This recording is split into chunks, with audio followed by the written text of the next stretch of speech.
Bien-aimés frères et sœurs, vous connaîtrez la vérité et la vérité vous affranchira. Ça, c'est pas moi qui le dis, c'est la Bible qui le dit. Mais moi, je vous dis mieux. Vous connaîtrez la vérité historique, notamment celle de vos ancêtres kémites, et vous aurez une vision globale de ce que c'est que la vraie souveraineté politique. J'ajoute, vous reviendrez à la spiritualité africaine ancestrale et vous comprendrez les enjeux de l'indépendance économique.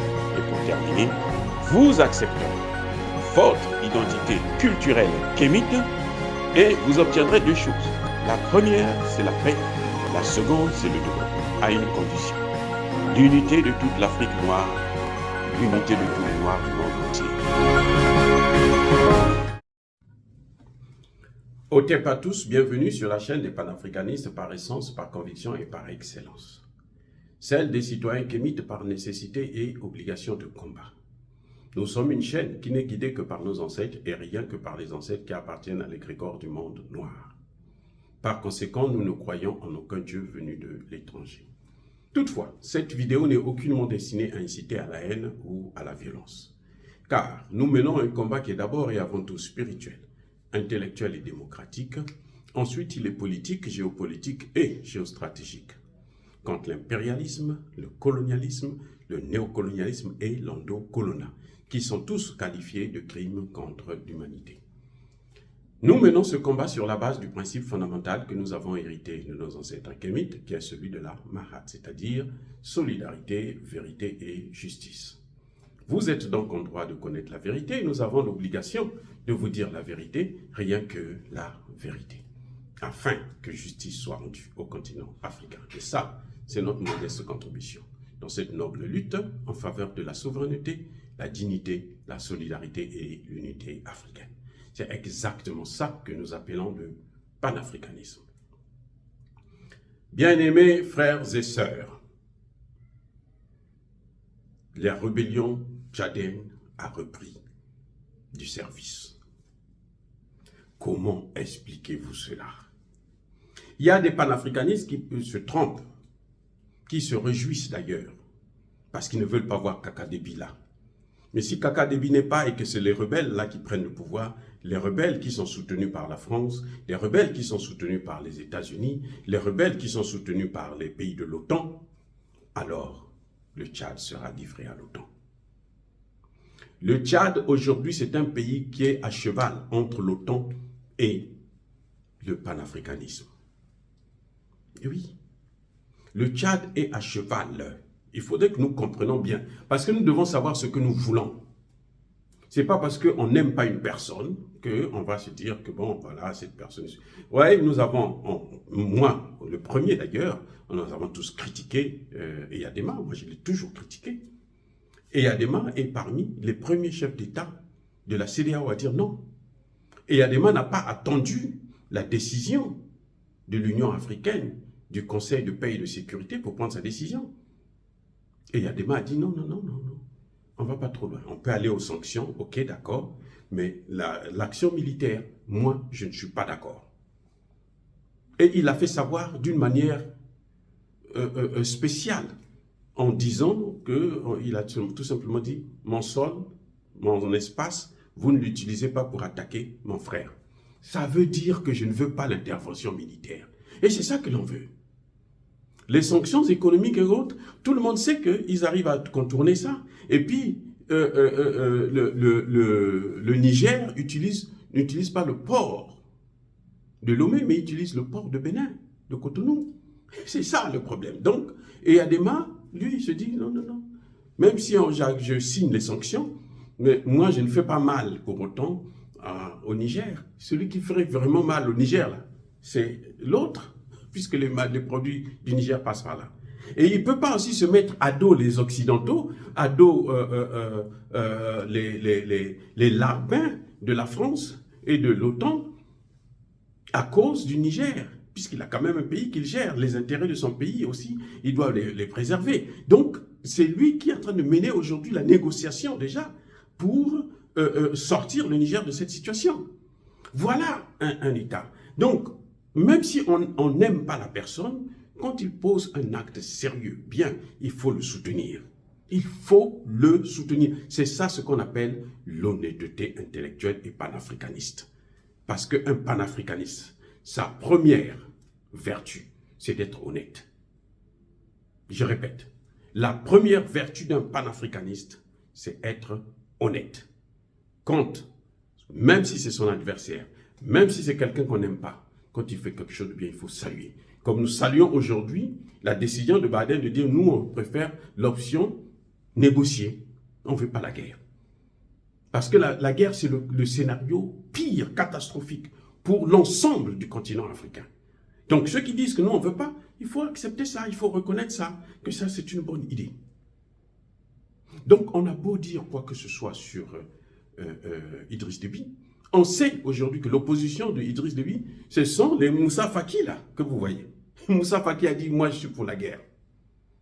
Il a parlé avant le Conseil de paix et de sécurité pour tenter d'influencer la décision du Conseil de paix et de sécurité. Il n'avait pas compris quelle est sa vraie place, qu'il n'est qu'un secrétaire, qu'il est là seulement pour organiser tous les services indépendants qui doivent travailler, pour organiser tous les États indépendants, souverains, qui doivent avoir une meilleure coordination. C'est tout, mais ce n'est pas lui qui prend la décision. Il a essayé d'influencer en parlant avant la décision finale du Conseil de paix et de sécurité. C'est pour ça que ça a compliqué encore les choses. C'est pour ça que le Conseil de paix et de sécurité a été divisé et les discussions ont été houleuses pendant près de 10 heures de débat. Et c'est après seulement que, finalement, les souverainistes l'ont emporté. Et il faut saluer ça. Nous critiquons tout le temps l'Union africaine, mais aujourd'hui on a vu que l'Union africaine a pris une bonne position. Il faut nous reconnaître que, bravo, nos frères et sœurs qui travaillent donc pour cette institution commencent maintenant à réfléchir comme nous réfléchissons. Et c'est ce que nous voulons, nous, c'est ce que nous cherchons. Pourquoi le Tchad est encore dans la spirale de la violence? Pourquoi la rébellion a repris du service? Pourquoi maintenant? Pourquoi pas hier? C'est ça la vraie question qu'il faut se poser. Et quand vous comprenez, vous répondez à cette question, vous comprenez pourquoi on en est arrivé là. En fait, ce qui s'est passé, c'est que depuis que le Tchad est allé, c'est le Tchadien qui a vu Mohamed Bazoum. C'est le seul chef d'État qui a rencontré Bazoum. Et Tchani, en parlant avec Tchani, les deux sont des généraux. Ils ont mis l'option militaire sur la table. Voilà ce qui est en train de se passer. Ils ont compris que, oh là là, il y a quelque chose. Et du coup, le Tchadien a reculé. Le Tchadien a refusé de livrer son sol à la France pour attaquer le Niger. Mais c'est formidable. Il faut saluer ce genre de situation. Sinon, on n'est pas un vrai panafricaniste. Hein? Les panafricanistes qui est un homme parce que, bon... il est l'opposant de leur fan, l'homme politique qu'ils aiment trop, qui n'a jamais fait la politique et qui est plutôt occidental, otanien, mais bon, parce que bon, on ne l'aime pas, donc tout ce que le Tchadien peut faire, il faut critiquer. Non, c'est pas ça le panafricanisme. Non, c'est pas ça. Donc le Tchadien a des problèmes parce que il a pris des positions qui sont contraires à celles des États-Unis, celles de la France, concernant le Niger. C'est pour ça que ça a commencé maintenant. Ça a toujours été l'esprit même de la France, d'Emmanuel Macron. Emmanuel Macron a toujours agi comme ça. Les Français, tous les dirigeants français ont toujours agi comme ça. Vous vous souvenez lorsque, au Tchad même, au temps du père de Kaka Déby, Idriss Déby Itno, le maréchal, il a arrêté des Français qui avaient kidnappé des enfants. Plusieurs centaines d'enfants tchadiens. Et il partait avec eux en Europe, comme d'habitude, pour arracher les corps, les organes et tout vendre, pour en faire des objets sexuels de prostitution, ainsi de suite. Idriss Déby a voulu les juger au Tchad. Nicolas Sarkozy a dit non, tu ne les juges pas au Tchad. Moi, je vais les juger ici, chez moi. J'ai besoin d'eux, tu dois les libérer. Idriss Déby a résisté. Il dit non. Le lendemain, la rébellion était autour du palais présidentiel. Voilà ce que la France vaut. Voilà ce que c'est que la France. C'est un pays de minables, de malheureux, de souffrants. La seule chose qui leur plaît, c'est faire couler le sang des Africains. Et ils en ont assez fait. Maintenant, il faut que ça s'arrête. Le lendemain, ils étaient là au palais. Mais vous vous souvenez de Gbagbo? Quand Sarkozy dit « Gbagbo doit quitter le pouvoir », une semaine après, on lui donne une semaine. Le lendemain, quand il a donné l'ultimatum, le lendemain, l'armée française est rentrée au palais présidentiel. Mais avec le Niger, ça ne marche pas. Maintenant, les gens ont compris. Ah bon? Vous voulez faire la guerre au Niger, vous allez combattre contre tous les Africains. Et là, ils ne peuvent plus. Ils ne peuvent pas attaquer. Quand même, l'Afrique, c'est 30 millions de kilomètres carrés. 30 millions. Attendez. La France, après 500, 600 000 kilomètres carrés. Qu'est-ce que ça vaut? Ils ont combien? Quelle population? Ils n'ont même pas 100 000. 65 ou 80 000, quelque chose de ce genre. Et nous, on peut combattre la France. S'il n'y a pas l'OTAN, là, la France, et même un pays comme le Mali, ou même la Libye, là, on bat la France, on l'écrase. Eh oui. Donc, vous voyez, Kaka Déby, aujourd'hui, a des problèmes à cause de sa position. Eh oui. Parce que eux, ils ne peuvent pas attaquer avec un pays sans qu'il y ait un pays frontalier. Écoutez, pour attaquer comment vous appelez ça, le Niger, il faut qu'il y ait des pays frontaliers. L'Algérie n'autorise pas, le Mali n'autorise pas, le Burkina Faso, niet, le Togo, niet. Le Nigeria, c'est pas possible, parce qu'il y a une opposition là-bas, il y a le Biafra là-bas. Le président Tinubu là, si ça éclate là, il y aura un coup d'État, il va partir. Il le sait. Le Ghana aussi a dit niet. Vous allez passer par où? Le Tchad ferme sa frontière, passez par où? La seule option, c'est passer par la Libye. Oui, c'est passer par la Libye. C'est pour ça que vous avez vu qu'ils amènent maintenant des militaires en Libye. Pourquoi ils ne les ont pas amenés au Tchad?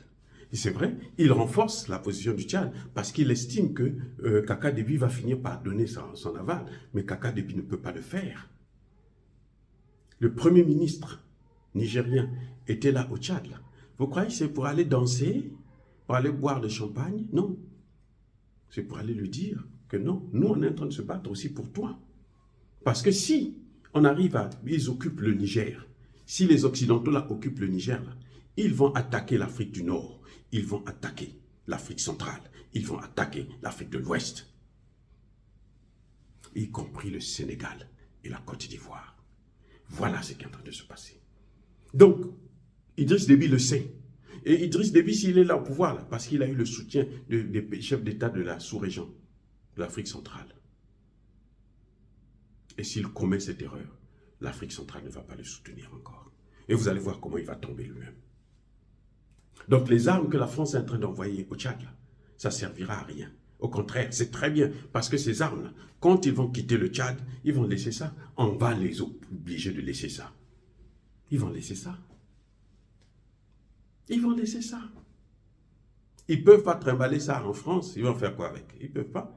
Ils vont amener ça en Ukraine? Non. L'Ukraine est déjà combattue. L'Ukraine n'arrive pas. La contre-offensive, là, ça n'a jamais marché. Voilà, bien aimés frères et sœurs, dire cela, c'est inciter à la haine ou à la violence, non. La rébellion a repris ses forces, les attaques au Tchad à cause de la position tchadienne que nous saluons. Et j'espère que Kaka Déby va rester dans cette position. Parce que s'il reste dans cette position, nous allons tous vaincre. L'Afrique va vaincre, le Tchad va les vaincre. Mais s'il sort de cette position, s'il commet l'erreur, parce qu'il sait déjà, de toutes les façons, ils ne peuvent pas attaquer le Niger. Ils ne peuvent pas combattre le Niger. S'ils attaquent le Niger, ils auront attaqué l'Afrique dans son ensemble, le peuple africain. Oh, bien-aimés frères et sœurs, encore une fois, soyez bénis, abondamment bénis par le Dieu des Kémites et par nos ancêtres angélisés. Mais que tous ceux qui persécutent le continent africain le pillent et le déstabilisent, qu'ils soient noirs, blancs, chinois, arabes, indiens, qui qu'ils soient maudits, punis, foudroyés, neutralisés, écrasés, effacés par ce Dieu des Kémites et par nos ancêtres angélisés. Vive l'Afrique éternelle, j'ai dit et j'assume.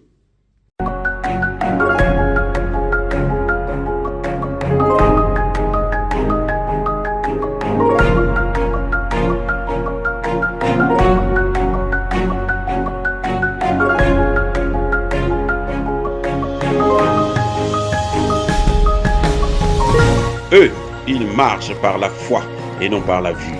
Mais moi, je vous conseille vivement de marcher par la connaissance scientifique et historique, notamment celle de nos ancêtres kémites, par les 5 sens et par l'intelligence. Abou Abia.